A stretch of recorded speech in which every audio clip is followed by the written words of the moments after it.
Hey there, Spartacus. I just finished watching your video, and though I appreciate the reply, I debated over whether or not to respond.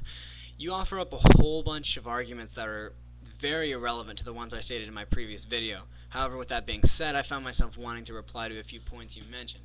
Quickly, in regards to China, China's industrial boom is recent, so of course their life expectancy is going to be fairly low. In 2005, their life expectancy was 75 years. However, in 1949, before the introduction of capitalism, it was only 36 years. After China developed into a semi-capitalist society only 10 years ago, they have experienced an amazing industrial boom as well as an amazing boom in life expectancy. It's even grander in the city of Chongqing, arguably the freest city in China, with an amazingly high population and a comparatively low poverty rate. Addressing Iceland, I'm aware that the banking industry was privatized and that everyone is putting the blame on the privatization of the banking industry. However, they still had a central bank and no gold standards. The banks were still given heavy incentives to borrow money from the Fed, which they did to make overseas investments. These are not free market practices. The existence of a Federal Reserve is the first indication that true capitalism does not exist. The banks were the only, to my understanding, semi-free industry in Iceland, which is no wonder why Iceland's three largest banks held over 100% of Iceland's GDP and was estimated to be much larger than that. Actually, to be so large that they didn't bother to calculate it. And then it's no surprise that when the banks went under, so did Iceland. Moving on to the stuff you said about Locke. You said that Locke said that women and slaves are not free to use their own reason, so there's an inherent flaw in the claim that we need to be free to use reason.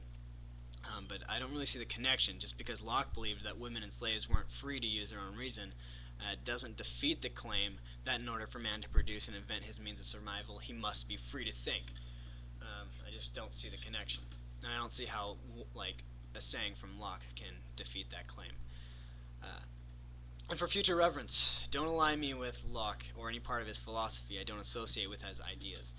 You brought up information about the U.S. invading Latin American countries out of selfish capitalistic interest. See my video on selfishness. The link is posted on the right. First off, I hardly see how any of this has any connection at all with the ideas represented in my previous video. Capitalism is the protection of individual rights, the right to own property. Never is it okay to invade another person's owned property and take from him what is not yours.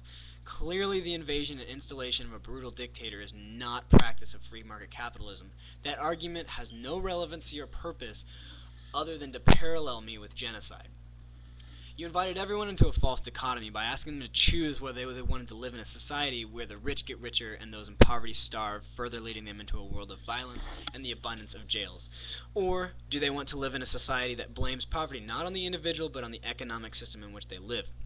Your question imposes an assumption, the assumption that the accumulation of wealth by an individual who doesn't have it is impossible in any kind of capitalistic system. It also assumes that poverty and wealth are mere matters of chance, and that poverty is a matter of any given economic system that's not socialistic, apparently, and it will never be the individual's fault. As I've already stated and defended in my earlier video, there's no way that any form of taxation will ever be able to lift every single person out of the streets. There's no amount of charitable mystic love that can stop suffering in undeveloped countries. The only thing that can do this is capitalism. The availability of jobs will give opportunities to those individuals who do not have work. Of course, not everyone in the world will be magically saved at once. Some people just don't want to think. Some people simply do not care whether they live or die. But for those who do care, the opportunity would be available for them to rise. Capitalism doesn't promise that every man will be given home and food. It simply promises the opportunity. The freer a man is to make and spend money, the bigger the availability of jobs will be. Capitalism breeds choice. Socialism does not. Socialism denounces choice. It functions off the idea that all men should be equal in terms of material wealth, that we should progress steadily as equals. The only problem is that this doesn't work. Socialism halts production. It damns the man capable of creating better ways of living and forces him to supply for free what he has made to every individual who claims they need it. When you talk about poverty, again, you force me into a dichotomy saying I either see poverty as a series of bad choices or I see it as the outcome of economic unfairness.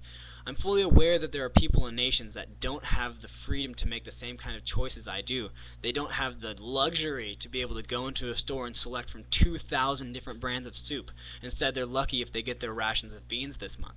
It's unfortunate. I wish they weren't born into those situations, but in no way do I have an obligation to save those people, nor will I ever consider means to save those people that involves sacrificing the rights and values of others.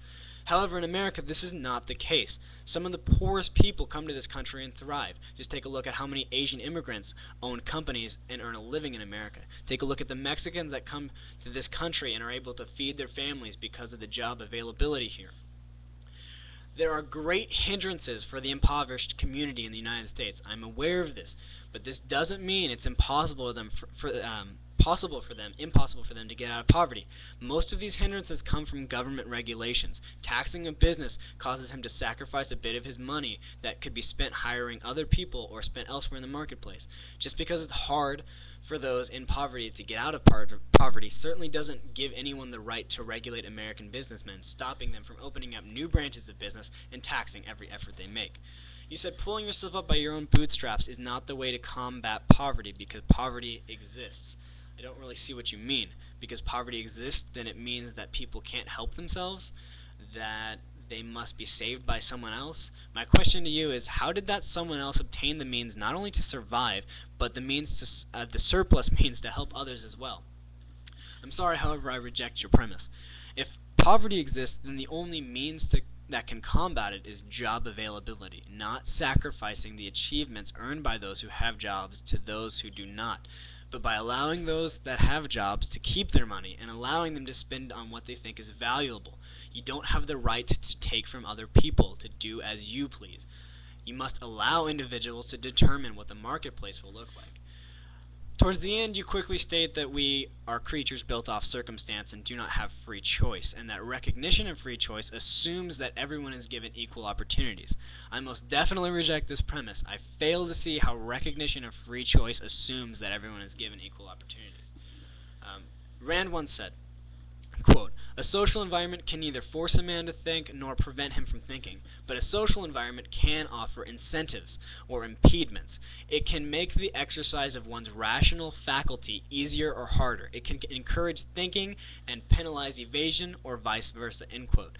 If you live in a country that has a dictator who kills you if you do not worship him or kills you just for simply thinking, then thinking for yourself becomes extremely difficult in that kind of situation, since you'll be put to death if caught. However, it does not prevent a man from making the choice to think. It is certainly not my background that makes me ascribe to objectivism. I had to put a serious amount of time and introspective thought into becoming an objectivist. It is by my own volitional choice that I decided to become an objectivist. Choice is not chance. Volition does not escape the law of causality. It is a type of causation. The very last bit of your video made me literally laugh out loud. If you think the people at AIG would think Rand's philosophy is great, you would be horrendously mistaken. It also reveals what little you actually know about Rand's philosophy other than its pro-selfishness and pro-capitalism, even though you don't understand what either of those terms mean.